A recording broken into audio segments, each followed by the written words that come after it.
a true 365 Real Model of the Year.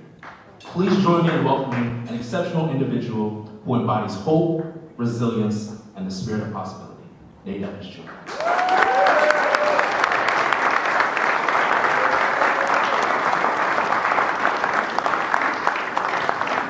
Come on, we need that energy. We need that energy. I thought I was getting the music. Man. Fellas, thank you. Wow. Man. I get this? Okay. All right, thank you. Wow.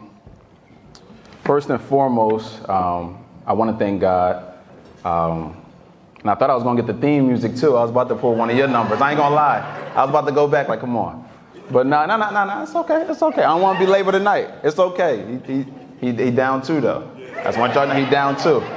But no, man, I'm honored to be up here and accept this award. It means so much to me. And I want to give love and give honor to RB and his team. Can y'all show him some love real quick?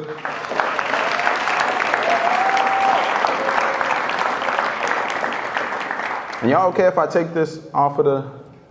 Okay, all right, I don't want to break the rules now. I just got the award now. But no, first and foremost, like I said, I want to thank God. I want to thank RB for the opportunity and just for this honor. And I want to give a huge shout out to the boys in the academy, those that have graduated and also those that are just joining. I want to honor you because you've made this decision to literally change the dynamic of what your future looks like.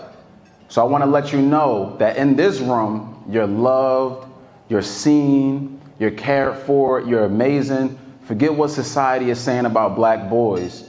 You are incredible. And I want to make sure that I affirm that, right? And while it's beautiful, while I'm up here accepting this Real Model Award, I understand my true assignment this evening. While it's incredible for us to get together and get dressed up and we look amazing, y'all look beautiful in this room, by the way, the reality is that we need to focus on how do we invest in our boys to take what's happening in this room to the next level. Because whether y'all believe it or not, what RB and his team is doing is not normal. What they're doing for these black boys, hear me and hear me good, it is not normal. But it can be if everybody in this room, if we start to invest our energy, our resources, our finances, if we start to spread the word, this can become normal. I had a great mentor. His name was Ramon. I known him as Mr. Mac. That was my guy. And he recently passed away about a week ago. And Mr. Mac, when I was in the 8th grade, we used to have this organization called Building Men. And Building Men has similarities to the Academy 365, right? It was for young kids, young black kids. For us, we lived in South Jersey. We were in low-income neighborhoods. And these men who are our mentors, they had skills, y'all. They had degrees. They could have been doing anything else. And they decided to invest their time and their energy to mentor us. And it literally shaped my life. It was the first place where I learned resilience. It was the first place where I learned emotional intelligence. This was in the 8th grade. The 8th grade. You got to imagine. I'm a kid from South Jersey, went to 9 different schools from 1st grade to high school, was exposed to gangs, drugs, violence, you name it, I was exposed to it. And I did not have the resources, the access, the things to really help me to cope with what I was going through or build that emotional wellness. I didn't have those things. It just wasn't feasible in my neighborhood. There was no access for it. It wasn't in reach. My parents weren't talking about mental health. They weren't talking about what to do when you get in a situation with a young lady. These conversations just weren't happening, right? And for me, because access was so limited, I gravitated to, like RB said earlier, sports. So I became just an athlete. And a darn good athlete too, if I can be honest. Full ride scholarship, everything, and that's great. But what happens when the ball stops bouncing? What happens? You get injured and you can't play no more. See, I wasn't thinking that far ahead. But for me, I put everything into sports, right? But then I got into this group of young men and we were sitting there and we were learning from these mentors that were pouring into us. and helping me to see myself as more than just an athlete, more than just a black boy from the hood. They helped me to see who I really was. It was crazy. I remember it was my 8th grade graduation. And I graduate, it's a celebration, it's a beautiful time. And I'm excited, I'm ready to go to high school. My dad pulls me to the side and he says, I need to tell you something. I'm like, okay. He said, here's what's gonna happen over the next 4 years. He said, some of your friends, they're gonna drop out of school.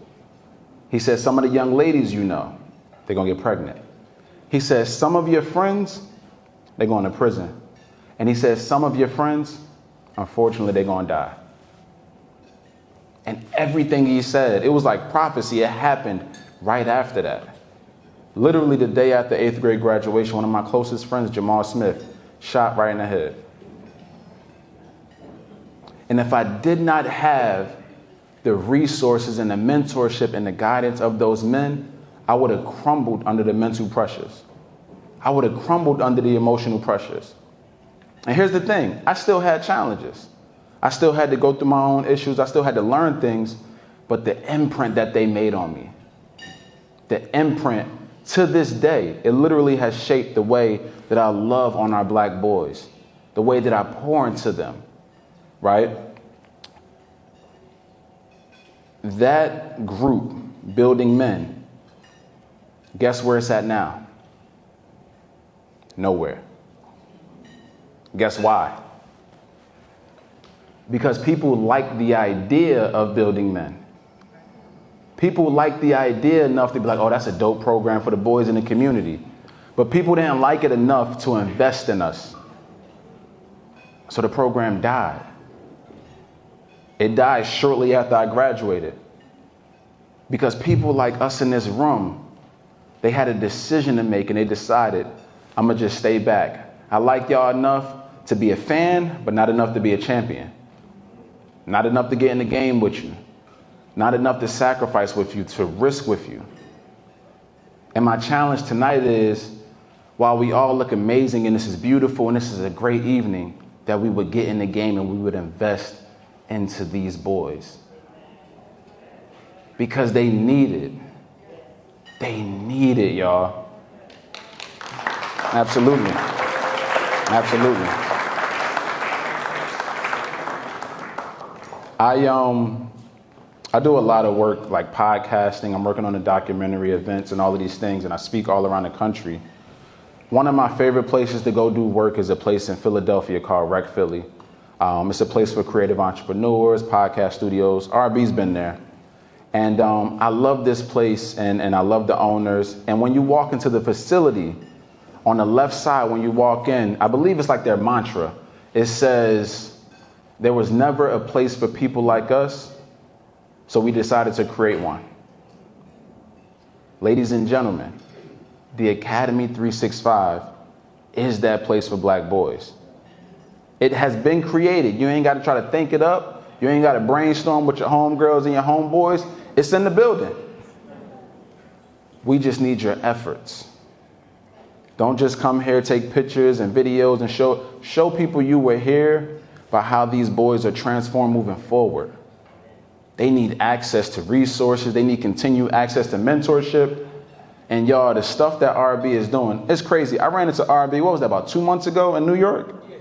So I'm at a mental health event, mental wellness event, Charlemagne the God, all of these celebrities there. I'm out there with my best friend. I run into this joker running around the event. I'm like, yo, what's up, man? Behind him, a busload of these jokers. And they're learning about mental health and emotional wellness, y'all. Come on.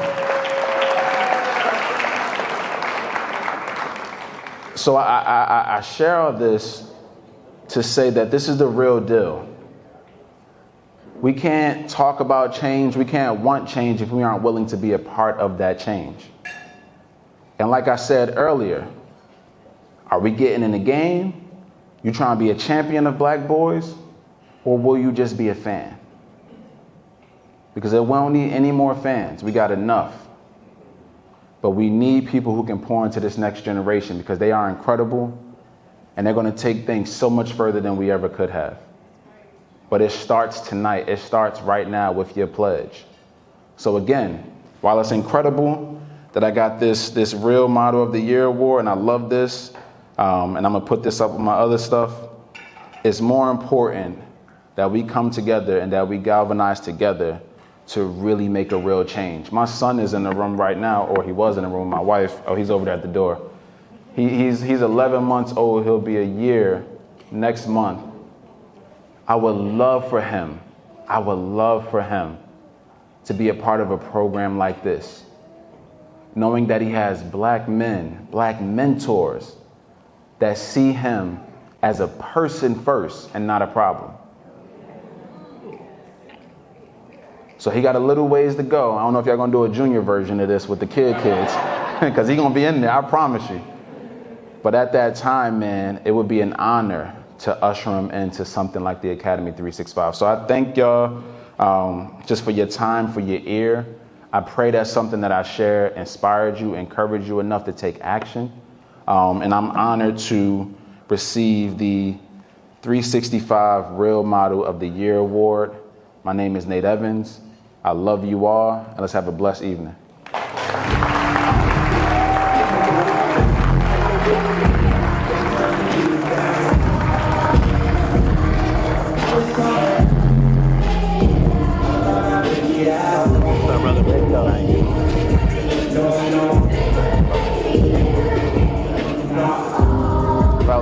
Fellas.